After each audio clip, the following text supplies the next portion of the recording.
Let me know if any of you have ever been in this position, this circumstance, this scenario. You're working at a job, you loved it first, but you're now loving to hate it, right? It's a job that you were attracted for a number of reasons to it, but once you got there, you learned the idiosyncrasies, the relationship dynamics, the expectations, and you've got a million reasons on a laundry list to stop working there. So you start looking for another job. Anybody been here, right? You can sympathize with that. Your time feels up. Okay, so you start looking for another job, and you find one. You're like, wow, this seems to be the opportunity that I've been looking for. It's up your alley. Expectations are easier. Hours are going to be better for you and your family. Like this is it.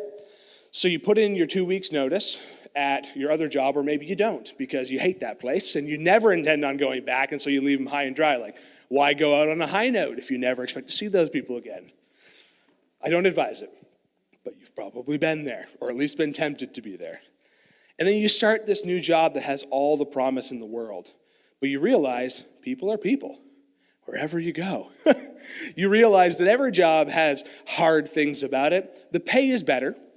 The hours aren't as long. Your boss is working with your schedule, so you're home, you're not traveling, you have the ability to leave work at work. All these things are great. But a couple weeks in, you're not adapting as quickly as you thought you would. Because learning a new job is hard. That other job, it wasn't fun, but you could basically do it brain dead. You could show up to the office worried about everything else in the world and still somehow get your job done. Now, every hour you're at work, you're learning something new, and there's a lot of mental effort. So you just leave mentally tired. The hours are shorter, days feel longer. And you haven't made the sort of friendships you expected. You could think of a million reasons why you didn't like the people at your other job, but at least they knew you, and you knew them. Now you're in this place where the only person you really know is Christopher, who works next to you at your station, and Christopher sucks. He's the worst.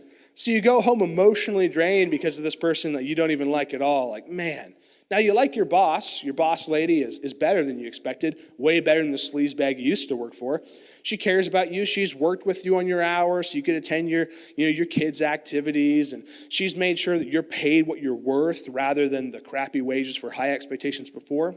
And while your job is not easy and it's not going the way you expected, every time she sees you, she goes out of her way to encourage you. I see you trying hard. You're growing. You like your boss lady, and you like the idea of the job, but you don't work with your boss lady every day. You work with Christopher, and you're ready to no longer see Christopher. So what happens after 3 weeks of this job where you're not transitioning in the way you thought, you don't have a lot of social interaction with anybody you like, and you miss some of the easy, familiar things about the other place? What happens? Well, you start to ignore the good things about the job that you just started, and you start to ignore the bad things about the job that you left. You forget that now you get to go home and be with your kids in the evening because you're emotionally drained and it's hard. You forget that in this new job, you're valued and you're producing something that actually matters to the world, and there's upward mobility, you're not stuck. And the other one, it was a dead-end job, but at least you knew what you were doing. And you could, if you had to take care of other things, just kind of skip out on the mental pressures of the day. You don't like Christopher, and you didn't like the people at your other job. People are people wherever you go, but at least the foolishness of your other job, you knew what to expect. And now, the only thing you know to expect is that you're going to be really annoyed by your teammate at work. Have you ever been there? Thinking of going back to the job you hated? Because the new job, which is better in a million ways, is harder than you expected. You ever been there? I'm not saying you've gone back, but you ever thought, I've thought about it. One of the jobs I left when I was in college, I was like, I'm never going back there. And then I worked for another person. Our boss was a crook. So I got to get out of here. I start calling that other one back. Hey, I know I left you pretty quickly, but do you think you got a spot back for me? No. Okay. You've probably been there. The author of Hebrews writes this book to a group of Jewish Christians who are wanting to go back to their old dead-end job that produced no value. They're yearning for the familiarity of the regular rhythms of Jewish worship. They've come to know Jesus. They love Jesus. But there's people in their local church that are just really annoying and obnoxious. And the expectations are harder than they expected because Jesus' call it's high, it's costly. To carry your cross is less pleasant than allowing another thing to bear your burdens for you in the form of an animal sacrifice. These Hebrew Christians are starting to think, I love Jesus, but maybe we should go back here where it's comfortable, where it's safe, where it's familiar, even if we're stuck and we know it's never going to get better. And we know that it produces nothing of real value in our lives. At least it's easy and familiar. And there's no Christophers back there. But the author of Hebrews is telling us that when Jesus came, he came to create a new system and be a new kind of priest and offer a new kind of gift to produce a product in you the old system never could. So why would you go back to the dead-end job that never had the opportunity to enrich your life and change it in any meaningful way? This is the problem the author of Hebrews is trying to bring forward and talk about today. Here's how he says it. Hebrews chapter 9, starting in verse 11. It says, so Christ has now become the high priest over all the good things that have come. He's entered that greater, more perfect tabernacle in heaven, which was not made by human hands and not part of this created world. With his own blood, not the blood of goats or calves, he entered the most holy place once for all time and secured our redemption forever. Under the old system, that old dead-end job, the blood of goats and bulls and the ashes of a heifer could cleanse people's body from ceremonial impurity. Just think, though, how much more the blood of Christ will purify your consciences from sinful deeds so that you can worship the living God. For by the power of the eternal Spirit, Christ offered himself to God as a perfect sacrifice for our sins. That's why he is the one who mediates a new covenant between God and his people, so that all who are called can receive the eternal inheritance God has promised them. For Christ died to set them free from the penalty of their sins they had committed under the first covenant. Again, it's Hebrews, it's meaty, it's dark roast coffee. Let's talk it through. This passage mostly recaps what we talked about last week, right? Jesus came to give us real access to God in the real tabernacle in heaven, and he is the type of high priest who we can actually trust forever to do what's necessary to advocate for us on our behalf. The earthly temple, earthly tabernacle, and earthly priesthood, they're just placeholders. In fact, Hebrews chapter 9 calls them copies of the real realities in heaven that we need to be drawn into. The Old Testament priesthood just points to our need for Jesus. And what does Jesus do? Well, according to this passage, he secures forever our redemption. No priest is going to come along and offer new rules and new expectations. He's a new system and a new high priest. But the main question we have to ask ourselves today is, what did Jesus actually do? This matters. So what if we've got a new system and a new high priest if the product isn't helpful? So that's what the book of Hebrews is going to talk about today, not just the old system and the old job and the old employees, but what the new job, what the company actually produces as a product. Is it good? Is it valuable? Is it worthwhile? Because if it's that much better, then why would you ever consider going back to the old company? Jewish Christians, if Jesus accomplishes something so much better than that Old Testament system ever could, then why would you ever, under any circumstance, no matter how hard your life is, no matter how discouraged you are, trust in something other than Jesus? Well, what does Jesus actually do? Let's go back to verse 12.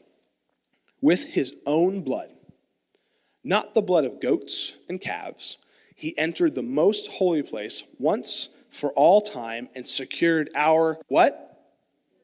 Redemption forever. Now, redemption's a tricky word. If I were to ask you to define it, it might be hard to come up with a quick and easy definition. So let me give you the actual Greek word here and what it's trying to communicate. The Greek word is lutrosis, which means to be bought at a cost.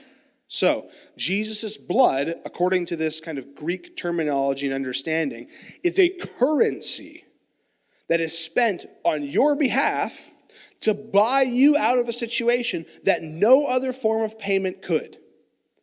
That is what Jesus' blood accomplishes. The goats, the bulls, their blood is worthless compared to the blood of Jesus, which was actually able to buy you at a cost, to secure your redemption, and not just, on a secular basis. Every month when you did something dumb, or every year during the Day of Atonement, but once forever, his blood pays a cost for you to free you forever. The author of Hebrews is saying Jesus' blood bought you out of something that nothing else could. And he continues to describe it in verse 13. Under the old system, that old dead-end job, the blood of goats and bulls and the ashes of a heifer could cleanse people's body of ceremonial impurity. But now think how much more the blood of Christ could actually purify your consciences from your sinful deeds so that you can live and worship the living God. For by the power of the eternal Spirit, Christ offered himself as a perfect sacrifice for our sins. That is why he is the one who mediates the covenant between God and his people, so that all who are called can receive the eternal inheritance God has promised for them. For Christ died to set them free from the penalty of their sins they'd committed under the first covenant. Lots of stuff. And then a couple lines down we get this.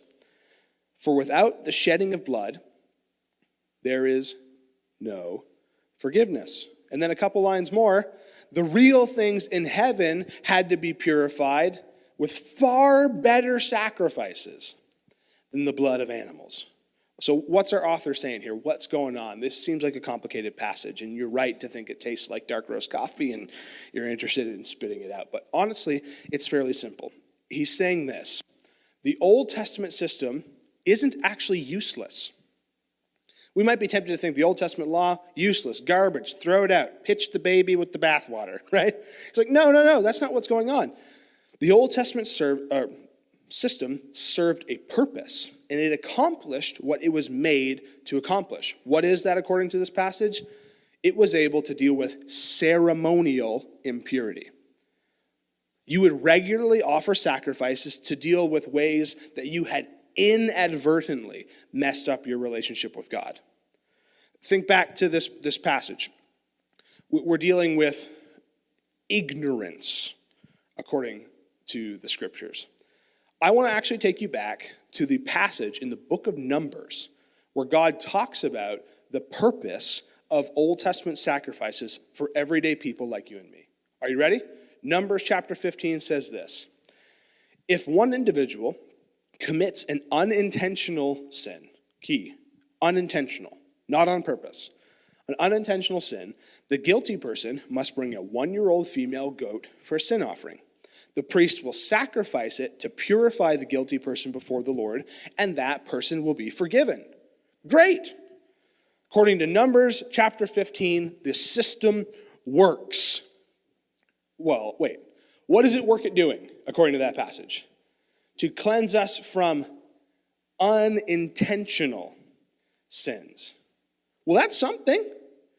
According to the book of Hebrews, that's like washing the outside of your body so you look nice and clean. Great. But I remember Jesus talking to some people in the New Testament who said you look like whitewashed tombs, cups that look clean on the outside, but inside there's like dead bugs and stuff. So wait a second. The Old Testament system is capable of doing something, dealing with ceremonial impurity, which according to this passage has to do with unintentional sins. But let me ask you a question. How many people in the room, throughout the course of their life, have only committed unintentional sins? What? You mean everybody here has intentionally violated a principle that they done something wrong that they knew God didn't want them to do? Sinners. See, God knows that all of us have fallen short of God's glorious standard. and death is what we deserve. So ceremonial washing from the blood of goats and calves and all that jazz, great, looks you nice and shiny on the outside, but pretty nasty on the inside. We need something different. So what do we do? What does the Old Testament system offer people who have intentionally broken God's law? Well, a couple of verses later tells us. Are you ready for this? Numbers chapter 15 continues in verse 30. It says, but those who brazenly violate, which would mean intentionally go against the Lord's will, whether native-born Israelites or foreigners, have blasphemed the Lord, and they must be cut out from the community. Since they have treated the Lord's word with contempt and deliberately disobeyed his command, they must be completely cut out and suffer the punishment of their guilt. That's bad news for them, for me, and for you. Can you understand why the author of Hebrews is saying, why in the world would you go back there? That system was, it even says in your scriptures, this was never going to accomplish what you need it to accomplish. We need something better. The blood of animals can't deal with the real problem. And our author in Hebrews says it like this in chapter 9, verse 7. Only the high priest ever entered the most holy place, and only once a year. That's a problem. Limited access. But beyond that, he always had to offer blood for his own sins. What's the problem? Priestly impurity. And beyond that, and for the sins the people had committed in what? Ignorance. We're back to unintentional sin. So what is the high priest dealing with one day a year after cleansing himself? Just your mistakes.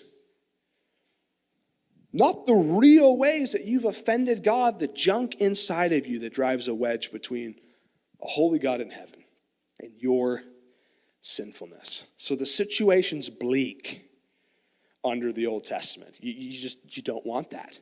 We need a better system. We need a better priesthood, and we need a better gift to deal with the offense that our sin produces against God's holy honor. So, essentially, I think the author of Hebrews is asking a question to the Jewish believers like this. If your transmission breaks down and you take it to a mechanic and they fix it and you drive away and within 2 weeks, reverse doesn't work, have they fixed it? No. So you go back and they're like, hey, reverse isn't working. And they're like, okay, well, we'll fix it. And then they send it back to you and all of a sudden you're jumping from first gear to third gear. Did they fix the problem? No. So how many times are you going to go back to the mechanic who's incapable of actually fixing your transmission? Are you ever going to learn your lesson? Why do we never learn our spiritual lesson? That nothing else in this world can actually cleanse us of our impurity and our guilt and our sin except for Jesus. He is the only place where we can go to find real restored relationship with God because his blood, according to this passage, offered willfully as a sacrifice for us once for all, can do something that the blood of goats and heifers never could. It doesn't just clean up the outside so you look nice and pretty. His blood scrapes out the junk in your life from the inside. Jesus' blood, his sacrifice, is able to accomplish what you actually need. It doesn't just cleanse the guilt and let you live a happy-go-lucky life and people look at you like, man, they are so righteous. It doesn't just deal with the consequences of your sinful action, that's the heaven or hell thing. No, it actually deals with the evil inside of you, your sinful nature that makes you choose crap instead of God. Jesus' blood is capable not just washing the outside, but washing the inside too, and making you pure and holy. The way the author of Hebrews says this is verse 14. Just think how much more the blood of Christ will purify your consciences, that inner stuff inside of you, the stuff that's really messed up from your sinful deeds, so that we can what? Worship the living God. There's a purpose that you could actually live in the Trinitarian life. For by the power of the eternal Spirit, Christ offered himself to God as a what? Perfect sacrifice. He is the system, the giver, and the gift that bought a life where you could actually live in God's glorious presence and blessing without being mortally terrified by how messed up you are. So here's a quick theology lesson. We talk about this more in the other class that's going to be starting soon, but I want to teach you the difference between two important theological terms: justification and sanctification. Here's a short form to understand what they mean. Justification is the process by which Jesus makes us just as if we've never sinned. Okay? This is think of a courtroom. The judge bringing down the gavel, innocent of all charges. And you're like, what? I'm totally guilty. It's like, well, yeah, but somebody else already paid your price. Okay? This is washing the outside so that somebody can look at you and say, wow, you've been radically transformed by Jesus. In fact, even thinking about this theologically, this is God's choice, God the Father's choice, to look at you and instead of seeing your sin, seeing the righteousness of Jesus Christ. That's good news, right? But according to the author of Hebrews, Jesus' blood doesn't just do that. That's amazing enough, I think. But beyond that, it goes on the inside. It changes who you are fundamentally. It makes you a new creation. Makes you actually holy rather than just looking like it on the outside. And that's called sanctification, the process by which God makes you not just covered in Jesus, but actually look and act and think like Jesus. The mind of Christ. A heart from stone to a heart that's living. One that actually wants to choose God's will rather than the junk in our lives. How many of you want both of those things? Guess what? Jesus, his sacrifice, his blood is able to do both. That's good news. That's not a one-sided gospel. That's a fully in-flesh gospel. That's the gospel of the book of Hebrews. Think about it like this. Anybody have an easy bake oven growing up or buy one for your kids? Okay. What does an easy bake oven produce? A pretty nasty, dense cupcake that's gritty on the inside. And you're like, this isn't actually cooked, right? So you can look at an easy bake oven and say, well, this is garbage. Well, no. That's what it's supposed to produce. When you buy an easy bake oven for your little kid, you're not actually sending them to culinary arts school and expecting them to be a 5-star pastry chef working in Paris immediately. No. You're going to get the thing out of the box, you're going to plug it in, and you're going to take the little packet of dust, essentially, that is cupcake mix, and you're going to mix it with water, and you're going to put it in the little plastic thing that probably absorbed all the parabens and bad stuff so that you're going to die after eating it. And you're going to put it into the Easy Bake Oven. You're going to try not to touch the light bulb because it's very hot, just the incandescent bulb with very low capacitor resistance in it. And you're going to wait for that thing to brown on the outside, and it's going to go ding, and you're going to take it out and be like, it's a cupcake. And then you're going to bite into it and be like, this is not a cupcake. This is not good. I'm sorry, baby. You're not going to be a professional chef. So, when that cupcake comes out, do you look at your kid and say, you're a terrible chef? Do you look at the Easy Bake Oven and say, piece of trash? I thought I was going to be able to throw out my oven, my microwave, my range, my grill. I thought this was going to be a replacement for everything I'd ever need in the kitchen. Well, no, you'd be crazy to think that. But you know what also you'd be crazy to think is now that I have an Easy Bake Oven, I don't need anything else at all. Well, no. If you ever want to have a good cupcake, you're going to need real ingredients, a real oven, and somebody who knows what they're doing. Think about this spiritually. You need a real system and a real gift and a person who knows what they're doing to produce the desired product. The Old Testament system is an Easy Bake Oven, folks. It was good for what it was supposed to do. Cleanse the outside of you, but it left you really chewy and gross and gritty on the inside. Nobody wanted to actually dig into you because when they dug into you, they were going to find a lot of junk. It's like, I think we need a better system. Nobody buys an Easy Bake Oven for their 6-year-old and says, okay, you're going to become the best chef in the world, and we're never buying anything else but this. Like, that'd be silly. You buy an Easy Bake Oven to teach your kid the beginning steps, hoping that one day they'll graduate into using real ingredients and real kitchen appliances. And maybe, just maybe, they'll turn into that 5-star chef that you were hoping.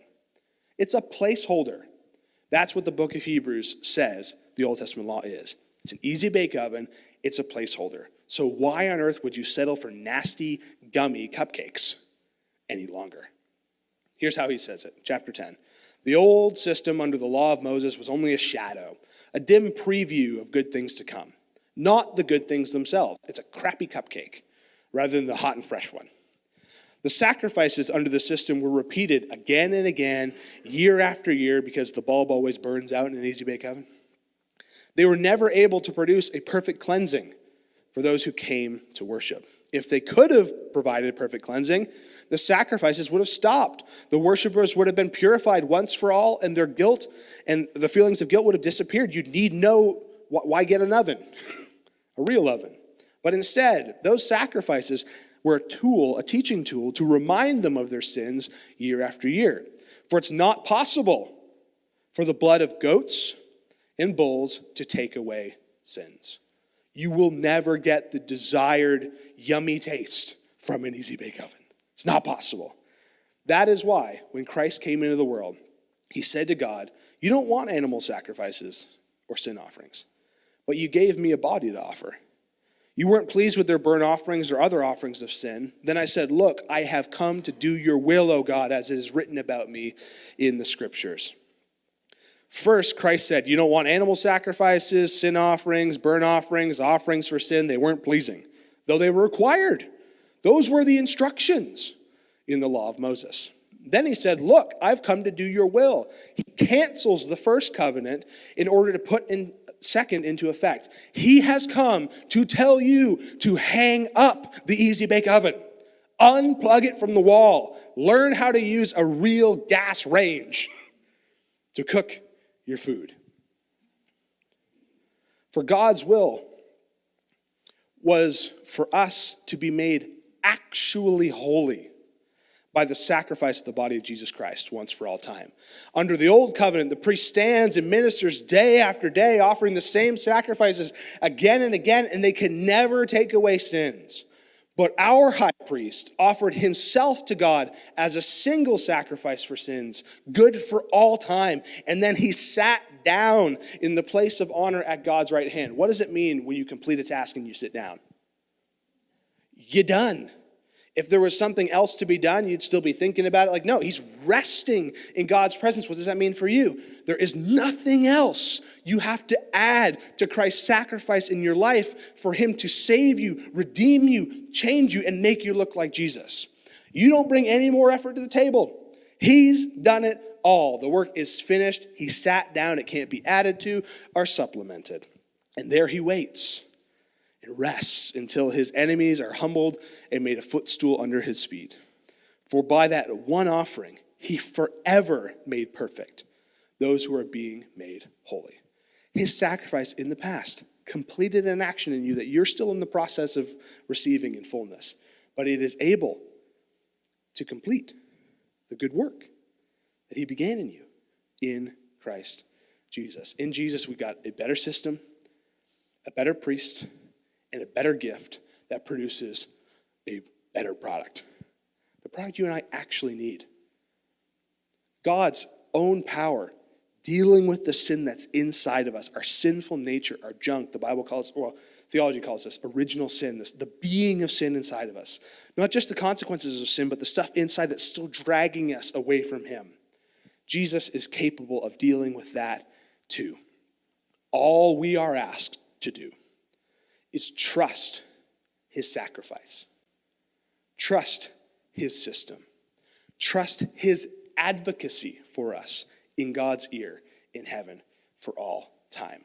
And just in case you're a little anxious about that, which I can understand, because most of us don't feel very holy, here's God's response, according to the author of Hebrews, to what Jesus did and is currently doing in your lives. This is good. It's really good. God's response to what Jesus has done in your life, if you trust him, is this. Verse 17, I will never again remember their sins and lawless deeds. That's not unintentional things. That's the real junk.